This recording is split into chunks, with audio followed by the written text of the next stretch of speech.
সে ওপরের দাদা হোক আর নিচের দিদি হোক, ইনারা কি জানে না মোহাম্মদ রসুলটা কে?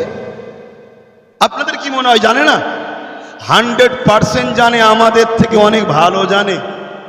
আমরা তো রিসার্চ করা বন্ধ করে দিয়েছি, তারা কোটি কোটি ডলার দিয়ে রিসার্চ করছে আমার রসুলকে নিয়ে, আরো ভালো জানে। তাহলে এই আঘাত দিবার কারণ কি?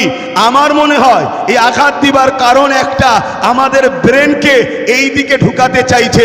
সমাজে শিক্ষা নাই, সমাজে কারবার নাই, সমাজে এডুকেশন নাই। কেউ বলেছিল 2 কোটি চাকরি দেবো, এত বছর ক্ষমতায় বসে আছে, চাকরি তো নয়। কেউ বলেছিল সমাজের উন্নতি করব, উত্তরপ্রদেশে 5000 স্কুল বন্ধ হয়ে গেছে।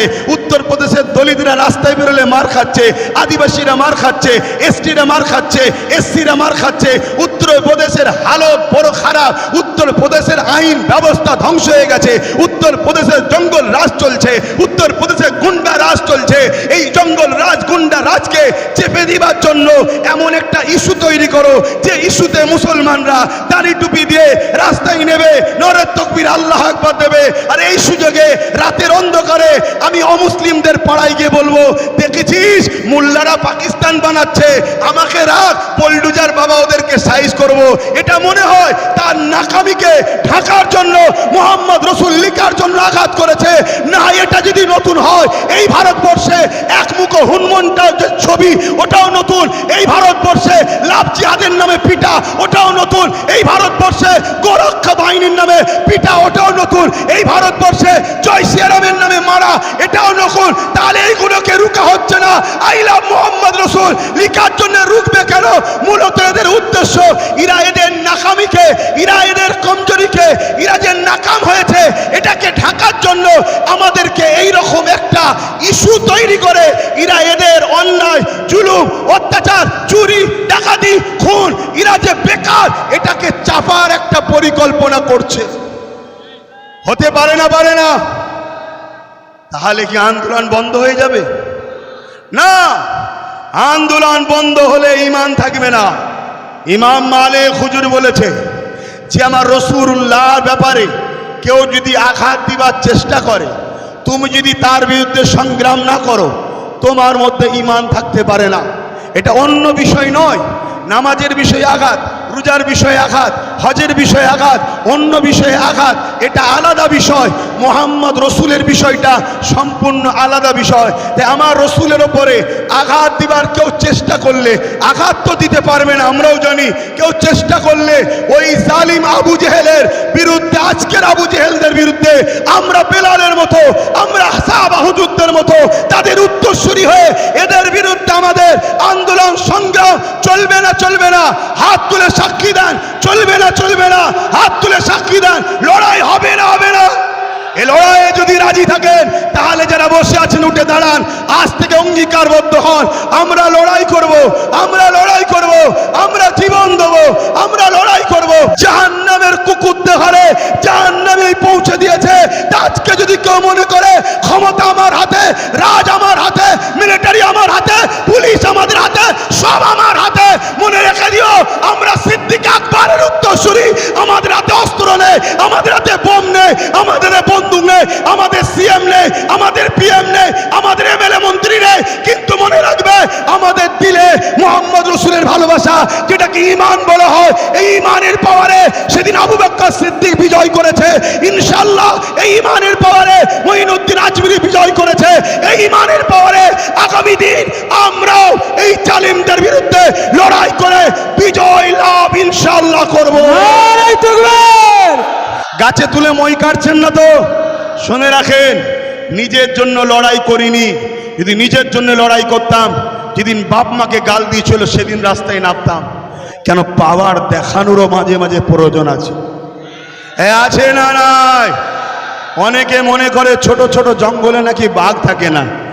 আমরা ছোট ছোট উলামারাই আমরাও যে কিরকম আছি এটাও আমাদেরকে দেখাবার দরকার আছে না? নাই। আমার দেশে প্রতি বছরের 26শে জানুয়ারি কলিকাতাতে মাটির তলা থেকে আমার দেশের মহানায়ক যারা সেনারা বাহির হয়, জানেন তো নাকি? কেন?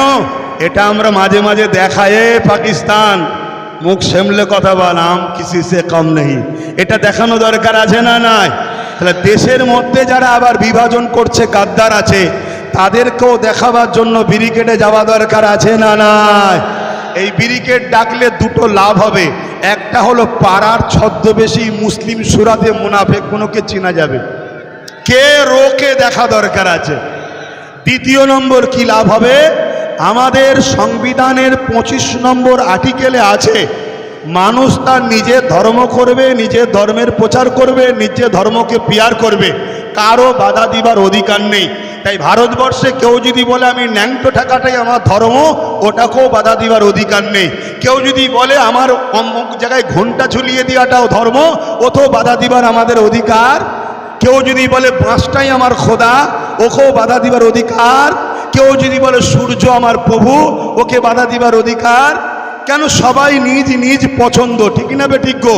কেউ যদি রাত্রিরে সই এক খোদা নিয়ে ঘুম থেকে উঠে আর এক খোদা ধরে, এতেও বাধা দিবার অধিকার। কিন্তু আমরা দেখছি হিন্দু ভাই, আদিবাসী ভাই, সাঁওতাল ভাই, দলিত ভাই, মতুয়া ভাই, শিখ ভাই, পাঞ্জাবি ভাই, সব ভাইয়েরা তারা তাদের ধর্ম স্বাধীনভাবেই করছে, কোনো জায়গায় হস্তক্ষেপ নেই। বারবার হস্তক্ষেপ আমার ইসলামের ওপরে হচ্ছে। এর কারণটা কি আপনারা একটু বিবেচনা করবেন। তবে আমি মনে করি এর কারণ একটাই, আমাদের হাতে লাঠি নেই, তাই পাগলা কুকুর ডাকলে পিটাবার জন্য আমরা তৈরি নেই। আমি ওই লাঠির কথা বলিনি যে লাঠি বুঝতে পেরেছেন তো নাকি? হ্যাঁ, ওই একটাই যে লাঠি সবে হয়েছে আমাদের, বুঝতে পেরেছেন তো নাকি? লাঠি দরকার, তাহলে কি হবে? ঠিক জায়গায় যে ঠুকে দেবে। ঠিক জায়গায় ঠুকলে তাহলে তখন কিন্তু ঠান্ডা হতে বাধ্য হবে। আপনি খেয়াল করে দেখুন না, আমার কথা ভুল নিচ্ছেন না তো আপনারা? আপনি খেয়াল করে দেখুন, এই পাশে বিহারে কিছুদিন পরে ভোট হবে। এটা একটা কথা বলছি, অসুবিধা আছে নাকি? এখন আমাদের মধ্যে ধারণা রাজনীতির কথা হুজুররা বলবে কেন? হুজুররা শুধু পানিতে ফুঁ দেবে। হুজুরদের, মৌলী সাহেবদের, ইমাম সাহেবদের কাজ রাজনীতি করা বলা নয়। আরে ওমর ফারুক হুজুর অর্ধেক পৃথিবী চালিয়েছে, আবার ইমামতিতে দাঁড়িয়ে নামাজও পড়িয়েছে। তাহলে আজ আমাদের উলামাগুলো কেন এরা নেতা লিডার হতে পারবে না? কেন এরা ইমাম করবে না? আমার এলাকার নেতৃত্ব দেবে না? যেখানে শরীয়তের ছাড় আছে, তোমার বাধা দিবার অধিকার কে দিয়েছে? এটা ভাবতে হবে। আমাদের তো ক্ষতি সব থেকে বেশি তারাই করলো যারা বললো জাকাত আর মাদ্রাসা আমাদের, বাকি সব তোদের। তারাই তো শেষ করেছে আমাদের ঘরে। আজকে আমার ছেলে যদি 90% নম্বর পায়, তাকে একটি স্কুলে ভর্তি করতে গেলে সেখানে সুপারিশ ছাড়া হবে না। সুপারিশ নিতে যার কাছে যাবেন, সে সকালে একবার আয়, বিকালে একবার আয়, দুপুরে একবার আয়, রাত্রিরে একবার আয়, এই করে করে হ্যারাসমেন্ট করছে। আমার পরিবারের কেউ অসুস্থ হলে যদি একটা সার্টিফিকেট লাগে, সই লাগে, এখানে যা, ওখানে যা, এখানে আয়, ওখানে আয়, এই করে করে আমাদেরকে হ্যারাসমেন্ট করতে হচ্ছে। আজকে উলামারা নিচয় বসে, আর দুনিয়াদার চোর নেতাগুলো তারা গদিতে বসে। আমরা আর কত নিচু হব? আর কত নিচু হব? যখন আমার ইসলামের উপর আঘাত হয়, সব রাস্তায় নেমে পড়ো, আন্দোলন করতে শুরু করো। ঠিক এইভাবে কেন রাস্তায় নেবে? ঐক্যবদ্ধ হয়ে বললে না যে আমরা লিডার তৈরি করব, আমার ইসলামের উপর আঘাত এলে তারা প্রতিরোধ করবে, আমরা ঘরে কাজ করব। এটা ভাবলে না কেন? আজকে বলো, এই পশ্চিম বাংলায় আমরা সাধারণ আলেম মানুষ, তোমরা সাধারণ খেটে খাওয়া মানুষ, যারা বড় বড় ক্ষমতাশালী মানুষ, কই তারা কেউ প্রতিবাদ করছে? তাহলে কাদেরকে তোমরা ক্ষমতায় রাখো? এগুলো ভাবো আবার কম। একটা ছোট্ট কথা বলতে গিয়ে চলে গেলাম। বিহারে ভোট হচ্ছে, জানেন তো নাকি কদিন পরে? তো এই ভোটেতে সম্ভবত লালু যাদব না কি বলে, তার ছেলেকে জিজ্ঞেস করছে যে আইলাম মোহাম্মদ সাল্লাল্লাহু আলাইহি পুরো দেশে একটা আলোচনা চলছে, এলি আপনার রায় কি? তখন সে উত্তর দিচ্ছে আমি বিহার নিয়ে পেরেশানি আছি। ভাবো ভাবো। আর ওই রকম লোককে 14% বিহারের মুসলমান ভোটে প্রধান মুখ্যমন্ত্রী করবে বা জিতাবে, যার তোমার নেতার বিষয়ে কোনো চিন্তা ভাবনা নেই, কথা বলার একটা শব্দও নেই যে না এটা যোগী প্রশাসন অন্যায় করছে, এতটুকু তো বলতে পারতো না। তুমি ভাবো আমার কম। যেমন আমার রাজ্যে কেউ বললো কি যে ওয়াকাবলে আন্দোলন এখানে নয়, দিল্লি চলে যাও, বলেছো না বলেনি? এই তো চলছে আমাদের অবস্থা।